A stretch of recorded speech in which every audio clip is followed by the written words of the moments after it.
അർച്ചന, good morning. ഈ 1000-ഓളം വാഹനങ്ങൾ രാജ്യത്തേക്ക് ഭൂട്ടാനിൽ നിന്ന് അതിർത്തി വെട്ടിച്ച് കടന്നുവെന്നാണ് കസ്റ്റംസ് പറയുന്നത്. അങ്ങനെയാണെങ്കിൽ കേന്ദ്ര ഏജൻസികൾ എന്തെടുക്കുകയായിരുന്നു അതിർത്തിയിൽ എന്ന വളരെ പ്രധാനപ്പെട്ട ചോദ്യത്തിന് ആര് മറുപടി നൽകും എന്നത് പ്രധാനപ്പെട്ട വിഷയമാണ്. ആരും മറുപടി നൽകിയിട്ടില്ല. ഇനി വിഷയത്തിലേക്ക് വരാം. ദുൽഖർ വളരെ കൃത്യമായി ഹർജിയിൽ പറയുന്നുണ്ട്, എല്ലാ നിയമ നടപടികളും പാലിച്ചു തന്നെയാണ് ആ വാഹനം വാങ്ങിയിരിക്കുന്നത്. ഞങ്ങൾ മുന്നോട്ട് വച്ച രേഖകൾ പരിശോധിക്കാൻ പോലും കസ്റ്റംസ് തയ്യാറായില്ല എന്ന ഗൗരവതരമായ ആക്ഷേപമാണ് നിൽക്കുന്നത്. അപ്പോൾ കസ്റ്റംസിന് എന്തൊക്കെയോ ചില പ്രത്യേക താല്പര്യങ്ങൾ ചില നടന്മാരുടെ പേരുകൾ പുറത്തു വരുന്നതിൽ ഉണ്ടായിരുന്നു എന്ന് വേണം നമ്മൾ സംശയിക്കാൻ.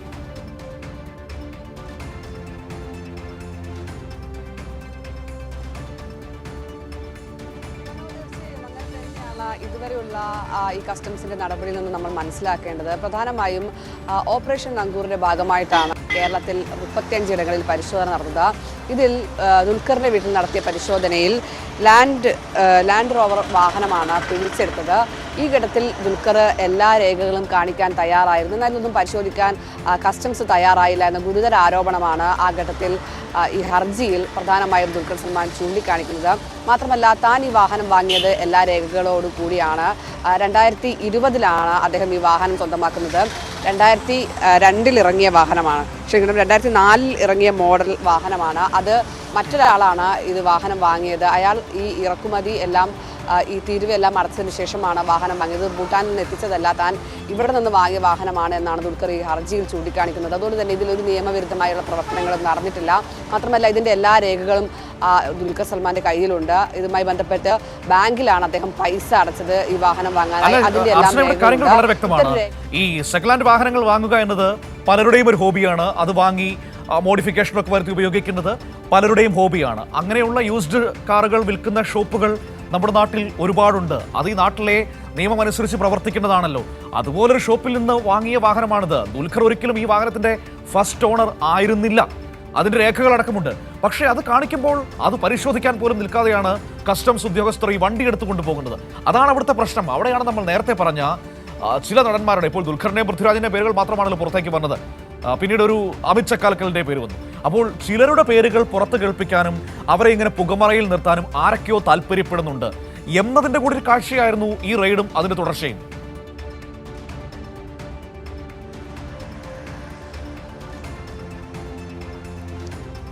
തീർച്ചയായും അത് തന്നെയാണ് ഹൈക്കോടതി ഈ ഓപ്പറേഷൻ നുങ്കൂറുമായി ബന്ധപ്പെട്ട കാര്യങ്ങൾ, അതായത് അതിന് റിപ്പോർട്ട് തേടിയിരിക്കുന്നത്. എന്താണ് ഈ ഓപ്പറേഷൻ നുങ്കൂർ എന്ന് തുടങ്ങിയ കാര്യങ്ങളെല്ലാം തന്നെ പല സംശയങ്ങളും ആശങ്കകളും എല്ലാം തന്നെ ഉണ്ട്, ദുരൂഹതകളുണ്ട്.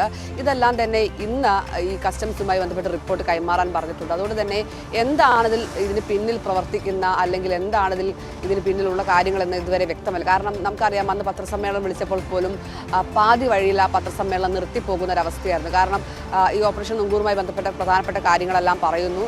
മറ്റു കാര്യങ്ങളിലേക്ക് അടക്കുമ്പോഴേക്കും ഒരു ഫോൺ കോൾ വരുന്നു. അതിനിടെ ഈ കസ്റ്റംസ് കമ്മീഷണർ ഈ പത്രസമ്മേളനം നടത്തുന്നു. അന്ന് മുതൽ തുടങ്ങിയ ദുരൂഹതകളാണ് ഈ കേസുമായി ബന്ധപ്പെട്ട്.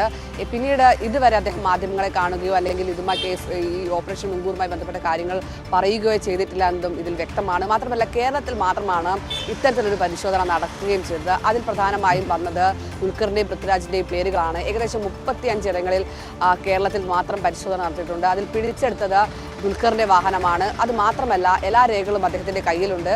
അത് കാണിക്കാൻ അദ്ദേഹം തയ്യാറായിരുന്നു. ഇതൊന്നും ശ്രദ്ധിക്കാനോ അല്ലെങ്കിൽ ഇതൊന്നും പരിശോധിക്കാനോ കസ്റ്റംസ് തയ്യാറായില്ല. പിന്നീട് ഓഫീസിൽ ഈ രേഖകളെല്ലാം തന്നെ അദ്ദേഹം ഹാജരാക്കാൻ തയ്യാറായി. ഓഫീസിൽ ഹാജരാക്കി. അതും കസ്റ്റംസ് പരിശോധിച്ചില്ല. ഒരു നിയമവിരുദ്ധമായ പ്രവർത്തനങ്ങളും നടന്നിട്ടില്ല എന്ന് അദ്ദേഹം വ്യക്തമാക്കുന്നുണ്ട്. ഇതിന്റെ എല്ലാ രേഖകളും, ബാങ്കിൽ പൈസ അടച്ചത് മുതലുള്ള എല്ലാ രേഖകളും അദ്ദേഹത്തിന്റെ കയ്യിലുണ്ട്. മാത്രമല്ല, ഇതുമായി ബന്ധപ്പെട്ട് നികുതി അടച്ചാണ് ഈ വാഹനം എത്തിച്ചതെന്ന് ഉടമ വ്യക്തമാക്കുന്ന രേഖകളെല്ലാം തന്നെയുണ്ട്. ഈ രേഖകളെല്ലാം കൂടിയാണ് അദ്ദേഹം ഈ വാഹനം 2004 വാങ്ങുന്നത്. എന്നാൽ കസ്റ്റംസ് ഒന്നും പരിശോധിക്കാൻ തയ്യാറായില്ല എന്നാണ് ഇതിലേറ്റവും ദുരൂഹത ഉയർത്തുന്ന കാര്യങ്ങളും എന്താണ് ഏറ്റവും പ്രധാനപ്പെട്ട കാര്യം. എന്തായാലും ഇതുമായി ബന്ധപ്പെട്ടത് ദുൽഖർ ഗുരുതരമായ ആരോപണം ഉന്നയിക്കുന്നുണ്ട്. അതിൽ പ്രധാനമായും ഈ രേഖകൾ പരിശോധിച്ചില്ല കസ്റ്റംസ് എന്ന് തന്നെയാണ്. എന്തായാലും അതുമായി ബന്ധപ്പെട്ട റിപ്പോർട്ട് ഹൈക്കോടതി തേടിയിട്ടുണ്ട്. ഈ റിപ്പോർട്ട് ഇന്ന് കസ്റ്റംസ് കൈമാറുകയും ചെയ്യണം. എന്താണ് ഈ ഓപ്പറേഷൻ നുങ്കൂർ കൊണ്ട് ഈ കസ്റ്റംസ് ഉദ്ദേശിച്ചത്, ഇതുമായി ബന്ധപ്പെട്ട കാര്യങ്ങളെല്ലാം തന്നെ വിശദമായി ഇന്ന് ഹൈക്കോടതി പരിശോധിക്കും. എന്തായാലും എന്തായിരിക്കും ഇന്ന് ഇതുമായി ബന്ധപ്പെട്ട് ഹൈക്കോടതി പറയുന്നത് എന്താണ് പ്രധാനപ്പെട്ട ഏറ്റവും നിർണായകമായ കാര്യം. എന്തായാലും ദുൽഖർ ഇതുമായി ബന്ധപ്പെട്ട് ഗുരുതരമായ ആരോപണങ്ങൾ കസ്റ്റംസിനെതിരെ ഉന്നയിക്കുന്നുണ്ട്. എന്തായാലും അതുമായി ബന്ധപ്പെട്ട കാര്യങ്ങൾ ഹൈക്കോടതി വിശദമായി ഇന്ന് പരിശോധിക്കും. അതിനിടെ ഈ റിപ്പോർട്ട് ഇന്ന് കസ്റ്റംസ് ഹൈക്കോടതിയിൽ നൽകുകയും ചെയ്യും. എന്തായാലും ഈ ഓപ്പറേഷൻ നുങ്കൂറുമായി ബന്ധപ്പെട്ട് ആശങ്കകളും ഒപ്പം ദുരൂഹതകളും ഇപ്പോഴും നിലനിൽക്കുകയാണ്. പിന്നീട് നമ്മൾ ഇതിനെക്കുറിച്ച് ഒരു വാർത്ത പോലും കണ്ടിട്ടില്ല എന്നതാണ് ഏറ്റവും പ്രധാനപ്പെട്ട കാര്യം. ഒരു വിവരങ്ങളും കൈമാറിയിട്ടില്ല മാധ്യമങ്ങൾക്ക്. അദ്ദേഹം മാധ്യമങ്ങളെ പിന്നീട് കണ്ടിട്ടുമില്ല. അത്തരം കാര്യങ്ങളെല്ലാം തന്നെ ഇതിന് പിന്നിൽ നിൽക്കുകയാണ്. എന്തായാലും അതിനിടെയാണ് ദുൽഖർ ഇതിൽ നിയമപരമായി നേരിടാൻ തന്നെ തയ്യാറായിരിക്കുന്നത്.